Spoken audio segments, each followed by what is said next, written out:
Why Marlon Brando never forgave his The Godfather co-stars. The Godfather, arguably the greatest film ever made, and at its center the legendary Marlon Brando delivering what many consider the performance of a lifetime. But behind that Oscar-winning portrayal of Don Vito Corleone lies a bitter truth that Hollywood has tried to bury for decades. The man who gave us cinema's most iconic patriarch harbored deep resentments toward his castmates that he carried to his grave. The question is, why? You see, while millions worldwide celebrate the seemingly perfect harmony of the Godfather's ensemble cast, the reality behind the scenes tells a completely different story. One of betrayal, jealousy, and unforgivable slights that permanently fractured relationships between some of Hollywood's greatest talents. What exactly happened during the making of this cinematic masterpiece that caused such irreparable damage? Today, we're diving deep into the shadows of old Hollywood to uncover the painful truth about why Marlon Brando, one of the most celebrated actors of all time, could never bring himself to forgive his Godfather co-stars, even decades after they created movie history together. From shocking on-set confrontations to public humiliations, here are the 10 devastating reasons behind Hollywood's most notorious Cold War. And here's a question I want you to think about as we go through this list. Which of Brando's co-stars do you think wounded him the most deeply? Was it the up-and-coming Al Pacino, the boisterous prankster James Caan, the methodical Robert Duvall, or perhaps someone else entirely? Make your guess now and see if you're right by the end of our countdown. Reason number 1, the career resurrection rivalry. Before we get into the conflicts, let's set the scene. The year was 1972. Francis Ford Coppola, still relatively unknown, was fighting tooth and nail with Paramount executives to get his vision of Mario Puzo's best-selling novel onto the screen. And at the center of this battle was his controversial choice for Don Vito Corleone, Marlon Brando. You have to understand something crucial about Brando's career at this point. Despite being recognized as one of the greatest actors of his generation throughout the 1950s, by the late 1960s and early 1970s, his star had fallen dramatically. A string of box office failures had studios labeling him unbankable and difficult. The execs at Paramount were adamantly against casting him, with studio head Robert Evans famously declaring Brando would never appear in The Godfather. This is where our story truly begins, with Brando already feeling like an outcast, fighting for respect in an industry that had once worshipped him. When Coppola finally won the battle to cast him, Brando arrived on set with something to prove to the studio, to the critics, and perhaps most importantly, to himself. But what Brando didn't anticipate was that he wasn't the only one with something to prove. Al Pacino, then virtually unknown, was battling his own demons. The studio didn't want him either, preferring established stars like Ryan O'Neal or Robert Redford for the crucial role of Michael Corleone. Pacino was fighting for his big break, while Brando was fighting for redemption. This fundamental tension between an established star seeking resurrection and a newcomer desperate for recognition created the perfect storm for conflict. According to production assistants who worked on the film, Brando initially expected deference from the younger actor, the kind of reverence typically shown to a legend of his stature. What he got instead was an intensely committed performer who was pouring everything into making his mark. As filming progressed, and it became clear that the narrative arc of The Godfather would ultimately transfer power from Don Vito to Michael, tensions increased. Pacino's role was expanding, with Coppola recognizing the dramatic potential of Michael's transformation. Meanwhile, Brando's screen time, while unforgettable, was more limited than he had initially expected. This gradual shift in focus became a source of deep resentment for Brando. According to multiple sources close to the production, he began to view Pacino not as a colleague, but as a rival stealing his thunder in what was supposed to be his comeback vehicle. Reason number 2, the infamous Brando crib notes scandal. Perhaps no single issue created more lasting damage than what came to be known among the cast and crew as the crib notes situation. While it's now fairly common knowledge that Brando often used cue cards during filming, at the time this was considered a closely guarded secret and a potential embarrassment for an actor of his caliber. Brando had developed this method partly as a way to keep his performances fresh and spontaneous, but it was also an accommodation for his difficulty memorizing lines, something we now understand may have been related to undiagnosed dyslexia. Regardless of the reason, Brando considered this technique a private matter and a necessary tool. The tension erupted during the filming of a pivotal scene between Don Corleone and his consigliere Tom Hagen, played by Robert Duvall. According to crew members who witnessed the incident, Duvall made an offhand remark about Brando's cue cards that hit a nerve. While the exact comment varies in different tellings, the most consistent version suggests Duvall jokingly asked if he could borrow Marlon's cheat sheets when he momentarily forgot a line. What might have seemed like harmless banter to Duvall felt like a public humiliation to Brando. The set reportedly fell silent as Brando, visibly upset, walked off without responding. When he returned to complete the scene, the chemistry between the actors had noticeably chilled. This incident might have remained a minor footnote, but what happened next elevated it to a major breach of trust. During the press tour following the film's completion, James Caan, known for his outgoing personality and gift for storytelling, shared anecdotes about Brando's reliance on cue cards during interviews, even mimicking how Brando would search for his lines. These stories, meant to be amusing behind-the-scenes tidbits, made their way back to Brando, who viewed them as a profound betrayal. According to Brando's longtime friend and assistant Alice Marchak, these public revelations about his process cut him to the quick. What was particularly painful was that these were not journalists or outsiders exposing his methods, but colleagues he had worked alongside and, in his mind, trusted. Reason number 3, the method-acting clash. Another significant source of tension stemmed from fundamentally different approaches to acting. Brando, a pioneer of the method approach that dominated American acting in the mid-20th century, had a very specific process that required concentration, emotional recall, and a level of isolation both on and off the set. This method often put him at odds with actors like James Caan, who approached scenes with a more intuitive, energetic style. Caan was known for maintaining a light-hearted atmosphere between takes, cracking jokes, and engaging in horseplay with the crew, behavior that Brando found disruptive to his own process. The conflict came to a head during the filming of Sonny Corleone's toll booth assassination scene.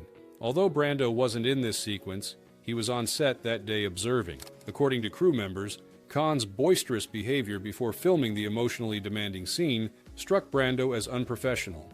One production assistant recalled Brando commenting, "That's not how you prepare for a death scene." When Caan delivered a powerful, convincing performance despite his apparently casual preparation, it challenged Brando's deeply held beliefs about the acting process. For an actor whose entire career had been built on a particular approach to the craft, this was more than a mere disagreement. It was an affront to his artistic philosophy. What's particularly interesting about this clash is how it reflected broader changes happening in Hollywood at the time. The structured studio system under which Brando had become a star was giving way to the more freewheeling new Hollywood that younger actors like Caan and Pacino represented. Their success with different methods suggested that Brando's approach, once revolutionary, was becoming just one option among many, a difficult pill to swallow for an actor who had defined excellence in his field. Reason number 4, the on-set practical joke that went too far. James Caan's reputation as a prankster is well documented, but one particular incident crossed a line that Brando could never forgive. During one of the funeral scenes late in the film,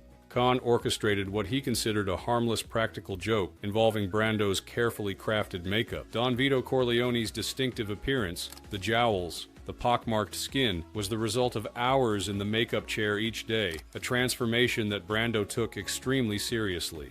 According to multiple accounts, Caan convinced a makeup assistant to subtly alter one side of Brando's face during a touch-up, resulting in a slightly asymmetrical appearance that wouldn't be immediately noticeable. When Brando eventually discovered the prank after reviewing footage, he was livid. For an actor who controlled every aspect of his performance with meticulous precision, this tampering with his physical appearance felt like sabotage. What Caan viewed as harmless fun, Brando interpreted as a direct attack on his craft and professionalism. The fallout was immediate and lasting. According to Richard Castellano, who played Clemenza, Brando refused to speak directly to Caan for the remainder of the production, communicating only through intermediaries when absolutely necessary. This Cold War continued long after filming wrapped, with the two actors reportedly going out of their way to avoid each other at industry events for years afterward. What makes this incident particularly significant is how it permanently altered what could have been a mentoring relationship. Early in production, Brando had actually taken Caan under his wing to some degree, offering advice on character choices. The makeup prank effectively ended any chance of that professional relationship developing further, representing a substantial loss for both actors and perhaps for cinema history as well. Reason number 5, the betrayal of public criticisms. While the tensions on set created the initial fractures, what truly cemented Brando's resentment was what happened after the film was released to unprecedented acclaim. As The Godfather became a cultural phenomenon and awards season began, the cast embarked on publicity tours and gave countless interviews about the making of the film. It was during this period that Brando felt most betrayed by his co-stars. Al Pacino, James Caan, and Robert Duvall all gave interviews discussing the challenges of working with Brando.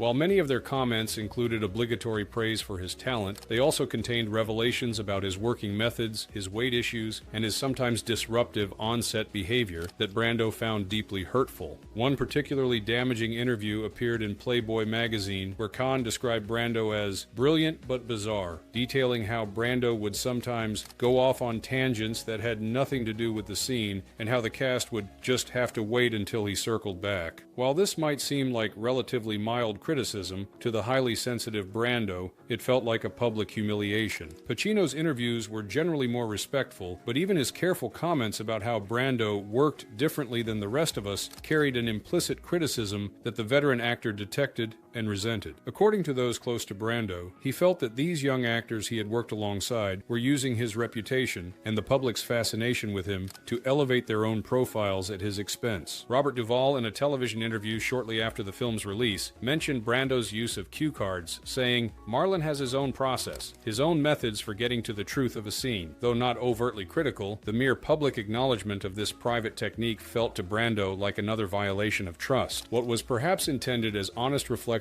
on a challenging production came across to the sensitive Brando as a betrayal, his personal struggles and professional methods exposed for public consumption by people he had trusted as colleagues. For a man as private and complicated as Brando, this perceived breach of the sanctity of the set was unforgivable." Reason number 6, the Oscar night humiliation. The 1973 Academy Awards should have been a triumphant moment for the entire Godfather team. The film had received 11 nominations, including Best Picture, Best Director for Coppola, and acting nominations for Brando, Pacino, Caan, and Duvall. Instead, it became another source of lasting bitterness. Brando's decision to boycott the ceremony and send Native American activist Sachin Littlefeather to refuse his Best Actor award was a political statement about Hollywood's treatment of Native Americans. While this moment has become one of Oscar's most iconic, what's less discussed is how Brando's co-stars reacted to his protest. According to multiple sources who attended the ceremony, both Caan and Duvall were visibly uncomfortable during Littlefeather's speech, exchanging glances that suggested disapproval. In later interviews, Caan would describe the moment as Marlon making it all about himself again, while Duvall reportedly commented that there was a time and place for politics. These reactions deeply wounded Brando, who considered his Oscar protest one of the most meaningful acts of his career. In his view, his co-stars had once again failed to support him at a crucial moment, prioritizing Hollywood decorum over solidarity with his political stance. To make matters worse, the ceremony also highlighted another source of tension: Pacino's boycott of the awards for a completely different reason. Pacino refused to attend because he felt insulted by his nomination in the supporting actor category when he considered his role as Michael Corleone to be a lead. This separate protest, while not directly aimed at Brando, created an uncomfortable parallel that the press quickly seized upon, portraying Pacino as the professional, upset about a legitimate category mistake, and Brando as the troublemaker, using the Oscars for political theatrics. The narrative that emerged in the entertainment press following the Oscars, that the younger Godfather actors were distancing themselves from Brando's controversial stance, reinforced his growing sense that these colleagues had used him for career advancement only to discard him when it became convenient. Reason number 7, The Godfather Part 2, Exclusion. By 1974, when preparations for The Godfather Part 2 were underway, the fractures between Brando and his former co-stars had widened into unbridgeable chasms. The sequel's script initially included flashback scenes featuring a younger Don Corleone, eventually played by Robert De Niro, as well as a potential dream sequence involving the older Vito interacting with Michael. While much has been made of Brando's salary demands as the reason for his non-participation, insiders suggest the interpersonal dynamics played an equally significant role. According to people close to the production, Brando expressed reluctance about working with certain cast members again, particularly Pacino, with whom the tension had only increased as the younger actor's star continued to rise. Francis Ford Coppola, caught between his artistic vision and the practical realities of his actors' relationships, ultimately abandoned the idea of including the original Don Corleone in any significant capacity. This creative decision, while necessary for production, represented yet another perceived slight to Brando. The character he had brought to life would continue without him. The success of The Godfather Part 2, which many critics consider equal to or better than the original, was another bitter pill for Brando to swallow. The film won 6 Academy Awards, including Best Picture and Best Supporting Actor for Robert De Niro's portrayal of the young Vito Corleone,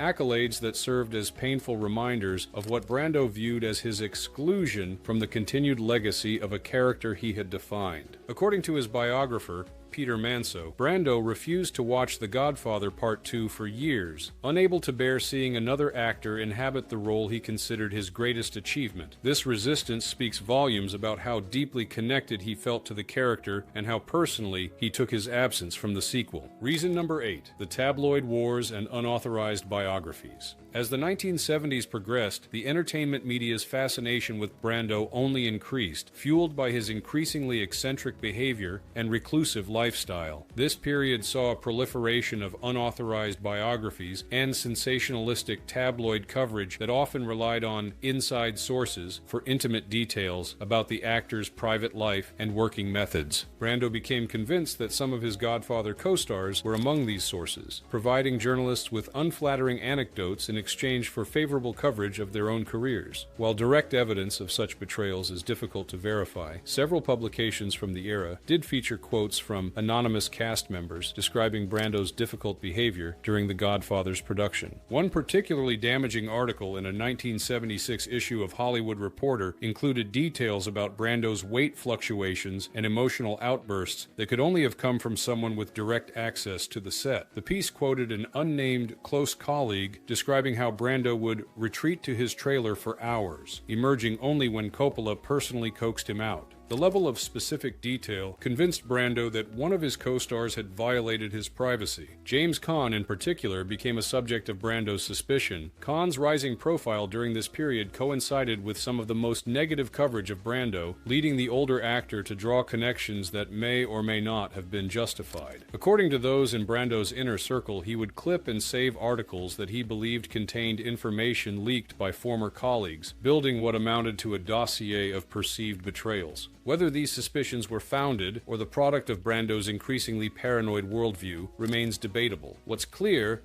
is that they further poisoned any possibility of reconciliation with his former co-stars, adding layers of resentment to the already fractured relationships.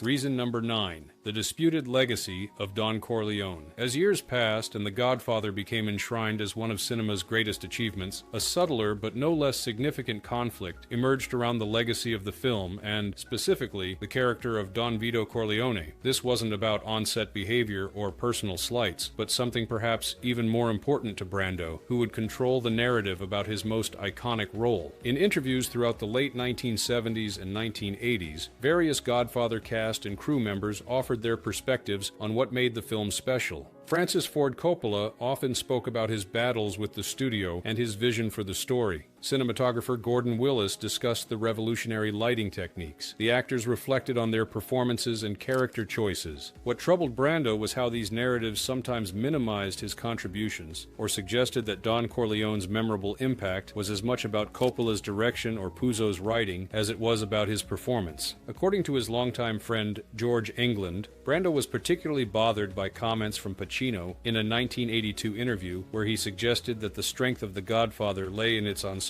nature rather than any individual performance. This may seem like a minor slight, but for Brando, who had poured himself into creating Don Corleone's distinctive voice, mannerisms, and physical presence, it felt like an attempt to dilute his contribution to film history. The role had resurrected his career and secured his place in the pantheon of great screen performances. Any suggestion that it was less than entirely his creation touched a deep insecurity. As retrospectives and anniversaries of The Godfather came and went, Brando consistently declined to participate in cast reunions or commemorative events. His absence from these celebrations only reinforced the narrative that the other actors were the true custodians of the film's legacy, a perception that fueled his resentment even further. Reason number 10. The unforgivable final insult. The final breaking point, according to those closest to Brando, came in the early 1990s as the 20th anniversary of The Godfather approached. Paramount Paramount Pictures planned a lavish celebration, including a special screening, cast panel, and television documentary about the making of the film. Brando, as was his custom by then, declined to participate. What he couldn't ignore, however, was the content of the documentary that aired on HBO in 1992, titled The Godfather Legacy. The program featured extensive interviews with Coppola, Pacino, Caan, Duvall, and others reflecting on the film's production and cultural impact. While Brando was obviously a central topic of discussion, the narrative that emerged painted a complex and not entirely flattering portrait. Several comments particularly wounded Brando. Duvall recounted how Brando would sometimes check out mentally during scenes. Caan described how the crew would occasionally have to work around Brando's moods. Even Pacino, while praising Brando's talent, mentioned how difficult it could be to establish a consistent rhythm in their scenes together due to Brando's improvisational approach. But the comment that reportedly upset Brando most came from a production assistant who claimed that Brando had requested last-minute script changes to expand his role when he realized how powerfully Pacino was coming across in the film. This allegation, that his artistic choices had been motivated by petty jealousy rather than creative integrity, struck at the core of Brando's self-image as an artist. According to his son, Miko Brando, after watching the documentary, Marlon declared that he would never again discuss The Godfather publicly, and that certain people involved with the film were dead to him. This vow of silence regarding what many consider his greatest performance speaks volumes about the depth of his hurt and resentment. The sad irony is that this final rupture occurred just as a new generation of actors and filmmakers was recognizing and celebrating Brando's revolutionary impact on the craft. While young actors like Robert De Niro, Sean Penn, and Johnny Depp were citing him as their primary influence, Brando had become so embittered by his experiences with his actual co-stars that he could no longer fully embrace his legacy in the film that had defined his career. As the years turned into decades, the opportunity for reconciliation between Brando and his co-stars grew increasingly remote. The actor, once Hollywood's brightest star, became more isolated, both geographically and emotionally. His island retreat in Tahiti symbolized his remove from the industry that had simultaneously celebrated and exploited him.